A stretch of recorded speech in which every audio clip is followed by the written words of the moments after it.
Traveling is not always fun and games. Sometimes you're thrown into situations that are uncomfortable or dangerous or scary, and so in this video, I'm going to be sharing with you 3 of my scariest travel stories from visiting every country in the world.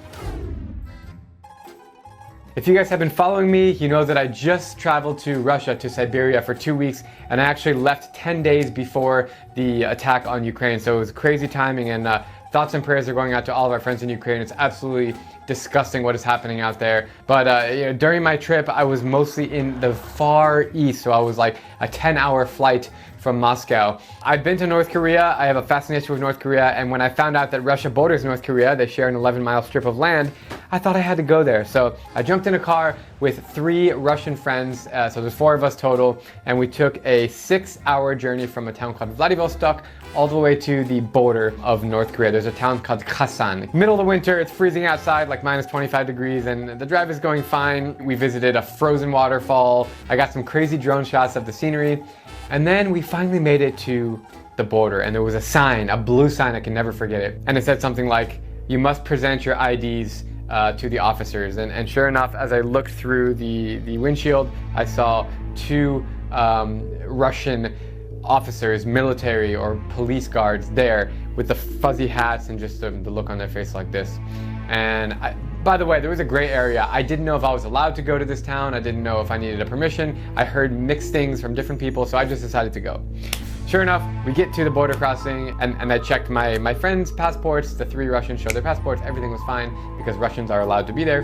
And then he comes to me, looks at me, says, "Show me your passport," all in Russian. Show the passport, and he flips through. He goes, "You don't have permission to be here. You need a special permit. Come with me." So I went in his police car. I begged and begged if my Russian friends could join me for translation and just to make sure that I'm okay. And they said no, the friends must stay in the car. And then now they took Drew to some building, and he doesn't speak any Russian, and we actually don't know how long it's gonna take there. I wasn't able to bring my phone either. Can you imagine not having your phone in this situation? So we get in their car and we go up uphill somewhere, open up a gate, a barbed wire fence. They searched me and they took me in the back room. I sat there for 45 minutes by myself, nothing. Then finally a guy comes in with a translator who didn't speak barely any English and asked me questions: who I am, what am I doing here, am I married, do I have kids, what's my job, why are you here, why do you want to be here? And I just told him, listen, I'm innocent, I'm a tourist, I'm fascinated by border towns, and I want to learn what's happening here. I was scared shitless, okay? This is probably the most scared I've ever been in my entire life in all my travels. Long story short, I was there for several hours. My friends finally were able to join. They were able to translate and let them know what I was doing, that I was just traveling, and I'm just interested to see what's going on. Long story short, I had to sign like 30 pieces of paper that said, I understand the crime I've committed and blah, blah, blah. This will happen to me if I get caught again, and I'll be fined and I'll be deported from Russia. So that's what happened, and I had to immediately leave the town and go. So there's a lot more details that happened, and I'll actually link the video above so you guys can check it out. So that was probably the scariest travel moment that I've had in all my travels, and it just happened recently. The next scary story I want to share with you happened in the West African country called Guinea. So back in 2019, me and my Spanish friend Alvaro, another every country friend, we were traveling on a road trip from Liberia to Senegal. It was a crazy 2.5-week trip, and we were driving, we crossed the border of Sierra Leone and we got into Guinea. Now, I'll be the first to say that it's rough to travel in West Africa. There are many problems that can happen, and there's a lot of bribery and a lot of corruption, so you just gotta know that before you go. And so we got into the country, we were super stoked, and we were in some small little town, pulled over at a fruit stand just to get some fruit, and then I asked for permission of the locals if I could take their photos. They said yes. So we were taking photos and videos, enjoying a conversation. This really angry fat cop comes up on a motorbike and just starts yelling at us. I think I have a clip of him actually yelling at us. Hey, hey, hey! He was like, "You can't do this, you can't be filming this, blah, blah, blah, blah." And we were basically just like, "Dude, go away, we're fine, we got permission from them, everything's normal." And so then we pretty much just drove off and kept going. Now, this guy decided to chase us on his motorbike. Not only chase us, but he went in front of us, in front of me and Alvaro and our driver. And he went to the next checkpoint, because traveling West Africa, there's checkpoints every 10, 20 minutes. And he ratted us out. By the way, we didn't do anything wrong. You'll see what, he just wanted money, and that's what I'm getting at.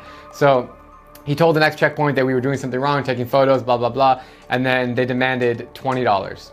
And so our poor driver, Marlon, who's a great guy and a good friend, he had to pay the cop $20 for absolutely nothing. They saw us as a way for them to make bribery money, which I hate giving bribes. It's so against my will, and I just want to always believe that people are good and kind-hearted, but it's tough. And so we paid the bribe and we moved on. Then we get to the capital of Conakry, which is definitely in one of my least favorite places in the world. It's not the cleanest place, and there's not a whole lot to do there. So, and it just happened when we got there that there was a coup. I don't know, the government was being overthrown, and so we went to this beautiful mosque, by the way, insane mosque, the second biggest mosque in sub-Saharan Africa. And we're there, we're going around taking pictures. We met the imam, which was a great, nice, friendly guy with a beard and everything. And then all of a sudden we left the mosque and we were walking on the street, and then police comes right up to us. We were shooting on our phones, by the way, phones, not cameras. Everywhere we look, we see policemen. That's why my camera's right here. Just the locals will tell on you, so it's also... Yeah, it just feels like this is one of the most unsafe places. Police comes up to us, what are you doing here, blah, blah, blah, get in my car. He just pulls me and Alvaro in their car. I'm sitting there in the back seat like, dude, what the hell is going on? Like, why are we in this police car right now? Ended up, he wanted some money, we gave him a bribe, and we went to another place, and there were riots on the streets, like people screaming, going nuts. I don't know if it was a protest or if it was they were trying to overthrow the government or what the hell was going on, but it stressed us out and it just made us feel really unwelcome and uncomfortable. So turns out we went and got food and went back to our hotel, and we couldn't even leave our hotel the next day because it was literally that unsafe. So the drive from Conakry to Bissau is gonna take 2 days, and we didn't want to put up with the bribes, we didn't want to put up with all the crap. So we flew, and our driver is meeting us there. Guinea is a rough place, and I can't say that I'll ever be back there. The third and final scary story that I'm going to share with you in this video happened in southern Mexico in a state called Chiapas. It's actually my favorite state of Mexico. It's all the way the southernmost part of the country, and there's a beautiful city called San Cristobal de las Casas. You can go there, you can visit the beautiful churches, and it feels like a beautiful Spanish European city. And then I went down to a town called Chamula, which has a really interesting culture. And I went there because they worship Coca-Cola. They idolize Coca-Cola. They drink more Coke than anyone in the world, and the people believe in like spiritual goodness when you drink Coke. And it's the weirdest thing, and it's insane that people worship Coke. Like, you'll go into a temple and they'll have Coke like on a pedestal, and they'll be like saying prayers to it, and they'll be like crying and stuff. I don't know. But what happened in this town called Chamula, so I show up with my buddy, and there's like a parade or some annual celebration, and the moment we show up, we'll go to behind the main church area, and we just start hearing all these gunshots and explosions, so and smoke. So we just like go down, I'm like down this little corner, like covering my face. I'm like filming with my GoPro, looking up at the sky, and it turned out that it was fireworks, but the guy was like running at us, like I looked up, and like they're pointing fireworks at us, at everyone, and there's just like explosions like right in front of us, and everyone was screaming, and it was chaos. It almost sounded like there was like a big terrorist attack, although I know that's not what was happening. I found out quickly after, but it was insane. And also, not to mention, like, for whatever reason, they want to keep everything private, the culture and the tribe, which I respect, and like they do not like cameras. Almost like a Libya kind of feel. Like, Libya is the one country, and South Sudan, where they like hate cameras. I felt the same in this part of Mexico, which is interesting, because the other parts of Mexico is opposite. People are like open-minded, smiling, friendly, and they want to be filmed and stuff. So anyways, I was shooting mostly on my phone or my GoPro, and it turned out that we were just stuck in this like intense, gritty festival with these explosions and loud sounds, and we didn't really know what was going on, and even my friend was out of his comfort zone. He was like, dude, what is happening here? There was a massive celebration of Saint Rose for these people, like massive, a huge parade with explosions all over the main plaza. Like, it was insane. Things turned out to be okay.